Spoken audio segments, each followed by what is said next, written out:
Hi everybody, this is Mr. Bradley, and this is a little help with the idea of falling objects.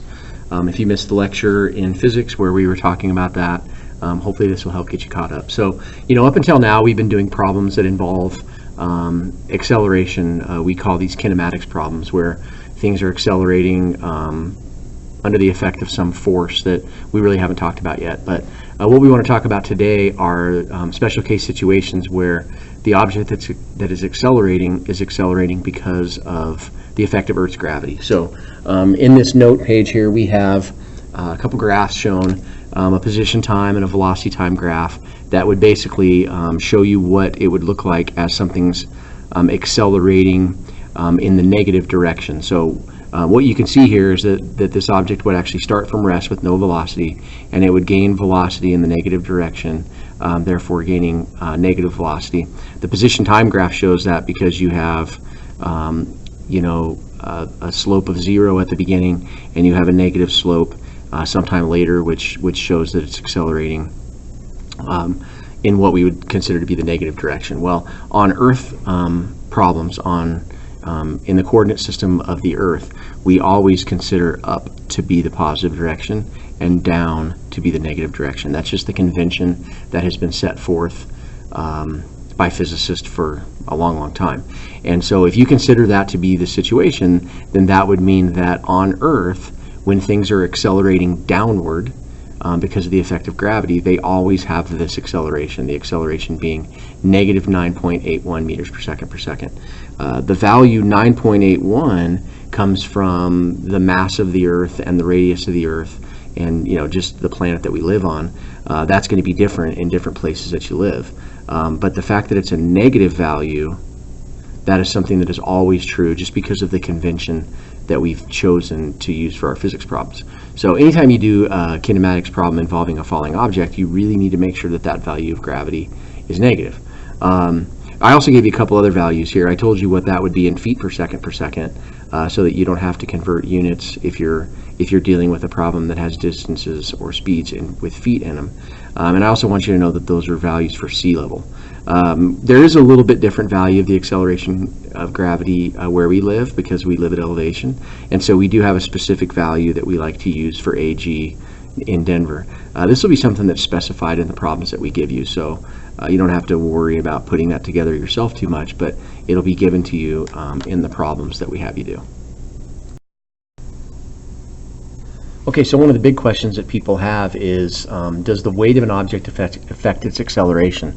The answer to that is no.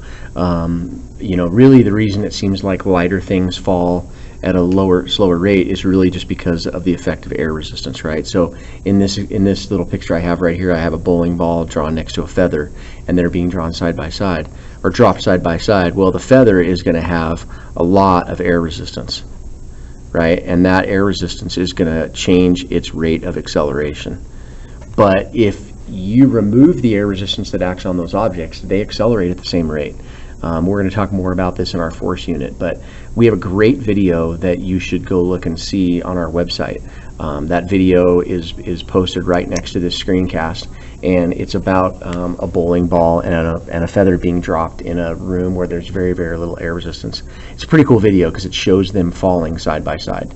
It's a very important concept, and probably one of the most fundamental concepts that you can get out of this. Okay. All right, so I have another page of notes here that I want to go to. So if you could kind of focus in on this. This graph is a little bit different than the one that I gave you at the beginning, right? The one I gave you at the beginning showed an object starting from rest, but this graph actually shows an object starting with some initial velocity that's positive. Okay, and that initial velocity, you can see, decreases until it gets to this point where the velocity is 0, and then you can see that sometime later that velocity is a negative value. Okay, so what this basically shows is something that is thrown up into the air with an initial velocity that's positive. That object goes up into the air, it stops at the top, and then it falls back down again and ends up with a velocity going down at that point. Okay, this is a really common kind of falling object problem that you would solve. And really, this little trajectory path that I drew is shown by this position time graph right here. You can see how it mimics it pretty closely. This just shows it being spread out over time. The super key thing about this is the acceleration is still negative 9.81 meters per second per second. Okay, no matter what, as long as it's in the air and there's no other forces acting on it, that's going to be the acceleration that it has, because remember, this is the acceleration that's caused by gravity. So when you're doing problems, you have to make sure that you always make that acceleration negative 9.81. When we do falling object problems, we would say that there are three different instances of the kind of falling object problems you can do. The first instance is when an object falls from rest, right? So this is a simple case of where something is held up above the ground. Maybe it's in a tree, maybe it's rolling slowly off the edge of a table, but in reality, the initial velocity up and down is 0, right? When that happens, then the object's going to fall to the earth, and as it falls to the earth, right, it's going to have an acceleration that is down because of gravity, and that acceleration will be negative 9.81 meters per second, and anything that happens after the beginning is going to indicate that it's below where it started. So the displacement that the object has will be negative, the final velocity that the object has will be negative, and really you can use any kinematics equation here that you'd like.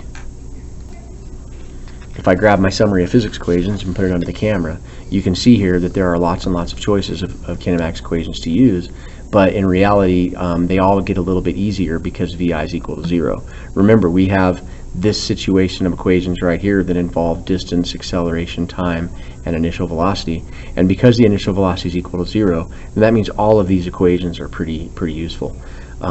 I would say the other one that you use quite often would be this one right up here, because you can find the final velocity after some time, and again, because the initial velocity will be equal to 0, then this will just be VF equals AT.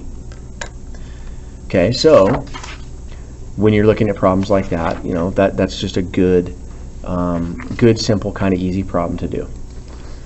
So let's look at an example of this kind of problem that would be pretty easy to look at. So this says a watermelon is dropped off the side of a building in physics land. Physics land is a simpler place where there's no air resistance. We want to know what the velocity of the watermelon is after falling for 1.4 seconds. So the idea here is that for some reason there's this watermelon that's up at the top here, and it's going to be dropped from rest, and it's going to fall down towards the earth, and at some point down here, t equals 1.41 seconds, I'm going to have the watermelon, and it's going to have some velocity that I want to calculate. Okay, so what I do is look for what equations do I know to be able to find final velocity, and we know that because it's in the air, it's got an acceleration caused by gravity that's going to be negative 9.81 meters per second per second. The kinematics equation that I would use to find this is going to be VI plus AT, and because VI is equal to 0, this kinematic equation really is just A times T. So the way I'm going to solve for this is by taking negative 9.81 meters per second, I multiply by 1.41 seconds, and when I type that into the calculator, I'm going to get an answer that rounds to this, negative 13.8 meters per second with sig figs. Okay, so that's going to be basically not only how fast the watermelon is going, but it also indicates the direction, which is down. Okay, so the second instance of a falling object problem is when an object is thrown up into the air. So this term thrown up, we don't necessarily mean regurgitated per se, but it really just means that the object was given an initial velocity that is up in the air first. Okay, so whenever you hear that something is shot upward or thrown upward or whatever, you got to realize that there is an initial velocity that makes it go into the air. That initial velocity will be some positive value, and now you just want to make sure you carry that initial velocity through into the problem. Any time that I give you, the time will typically be the time after that initial launch, right? So I might give you, like, it's the time to the top, I might give you some time after the top, I might give you some time before the top. It really just depends on what the problem is. Then you can just use any kinematics equation again that's pretty useful. Now, I will tell you that what's really important here is that when you have a problem where something is shot up into the air, this point at the top is really useful because you know that the velocity at the top of its path would be 0. If I said that this was VF to start the, or VI, I'm sorry, to start the problem, then this is VF at the end of this particular up interval. If you know the time that it takes to get to the top, that time to the top correlates with the speed at the top, which is 0. And that will then help you solve the problem, because now you kind of have a given variable here that may not have been mentioned in the problem, but again, if the problem tells you about the top, then you know that the speed of the top is 0. Okay, so again, you could just get your summary physics equations, and you can really use any equation that's given here, and especially if you know information about the top. For instance, that situation I told you before, if I told you the time that it takes you to get to the top, you could use this equation. Knowing that the final velocity is 0 up there, you could actually solve for what the initial velocity was to get you to that point. So again, it's really just a matter of like determining which one of the kinematics equations you're going to use is, but then really most importantly, the acceleration of the object while it's in the air is negative 9.81 meters per second all the time. It doesn't matter if it's on its way up, it doesn't matter if it's on its way down. This acceleration is always down, and it's always the same value. Okay, so let's look at an example problem where you can put this into play. So I'm going to go to question number 3 that's in the notes. It says a model rocket near the Earth's surface is traveling upward at a speed of 43.4 meters per second when the rockets run out of fuel, and it begins to coast.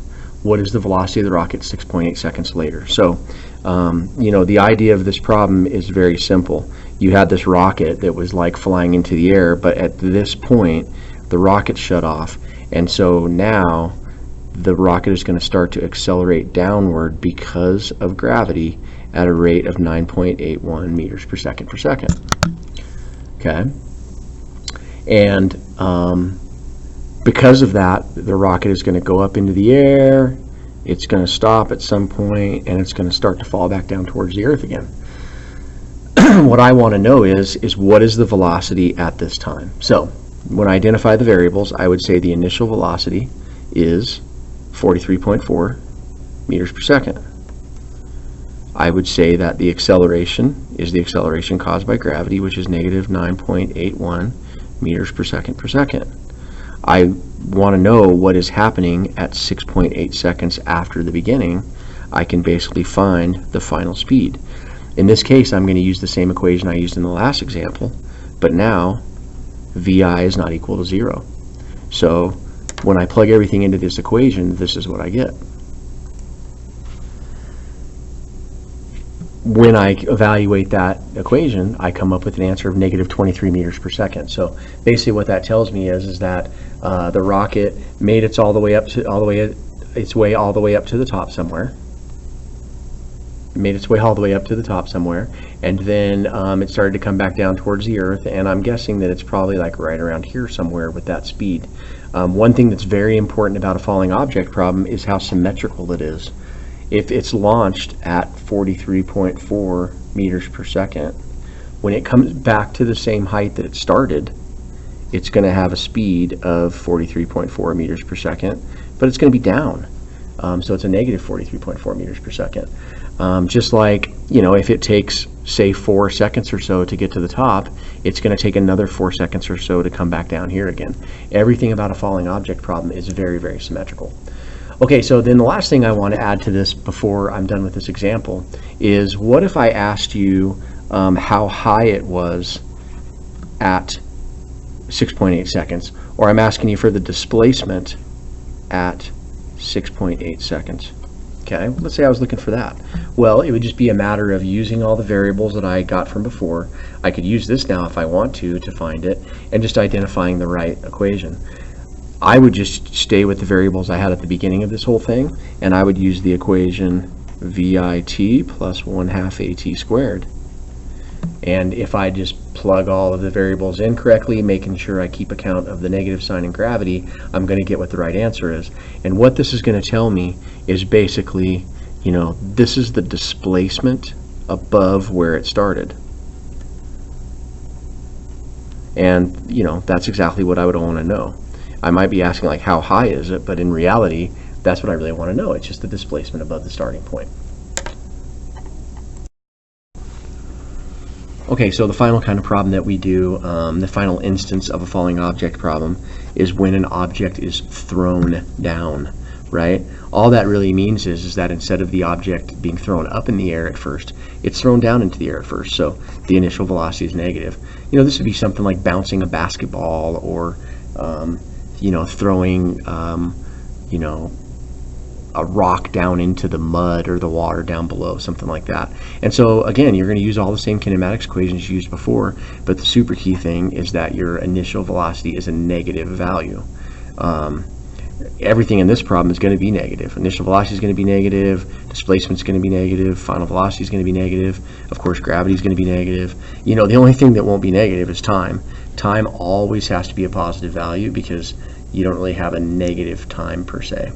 So hopefully this little video helped you understand falling object problems.